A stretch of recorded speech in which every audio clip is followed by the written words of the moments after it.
Corey, are you seeing employees just throw cash out the window right now?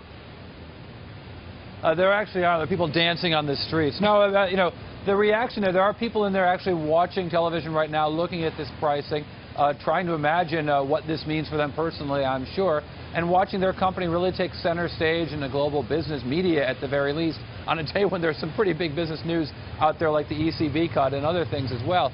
I'm doing the math right here and looking at my model, and this at 45.10 first trade, that's a $32 billion market cap. That's 59 times sales. That makes Twitter the single most expensive stock in all of technology on a price-to-sales ratio. It's simply an incredible thing. It also means Twitter's going to raise about $3.2 billion for their own coffers, allowing them to really extend their runway if they choose to do so and continue to run a profit-free business, a money-losing business, as they try to build a bigger reach.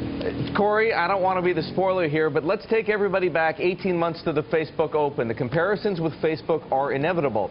Everybody remembers the Facebook Open as being a debacle, and that's because there was a software glitch at the NASDAQ and some incompetence beyond that that prevented the stock from opening in a timely fashion. Yeah. But Facebook closed up on that day, and Facebook traded as high as $45 after a $38 IPO. So this story isn't necessarily going to be over on day one, is it? Look, there's business and there's Wall Street, and they're different. When Wall Street's trying to evaluate a business, trying to trade a stock, that's not what the business is. Facebook, a much bigger business, a much more successful business, a business that throws off billions in free cash flow.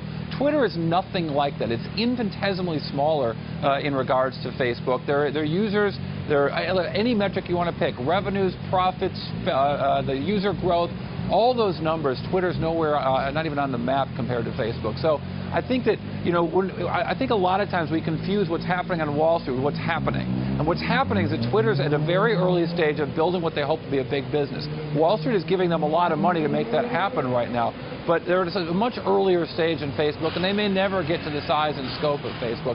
I think it's hard to compare the two businesses when you're on the ground here. But from Wall Street's perspective, Corey, do they need to? Everyone and their brother put in for the deal. I'm speaking to guys who are saying, I didn't even go to the roadshow. I did this for a trade. So does it matter what the real business is when it comes to investing? People just want to make money.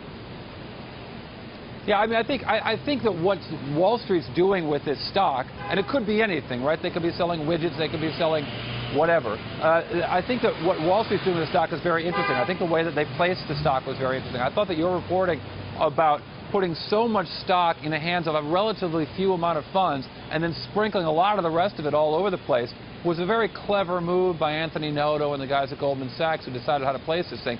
If anyone knows how to do this, it's Anthony Noto, who was the lead internet banker at Goldman Sachs during the dot-com bubble, when so many good companies and a lot more bad companies went public thanks to Goldman Sachs and others. I mean, does anyone remember Webvan? Well, it's really interesting here. So all of those Goldman clients who were furious yesterday and this morning when they got lousy allocations, how furious are they really going to be? Do they really want to get on the bad side of Anthony Noto when there could be more deals to come? And they might not have got a good allocation today, but they surely want one on the next 10 deals. Yeah, people, I don't know how furious they fundamentally were, what kind of allocations they truly expected on a deal. Keep in mind that for all this talk of how Twitter wanted a low price, they only put 12% of the shares out there. The fully diluted basis about 10%. So they were gaming this system as well to want to get this big bump in the stock price. The insiders weren't selling the shares. So if they get this bump and the market can hold it, if they want to come to the market with a secondary and start selling some of their personal shares, letting some of their VCs out of this deal, those guys will benefit from the bump that in some way was manufactured by Twitter.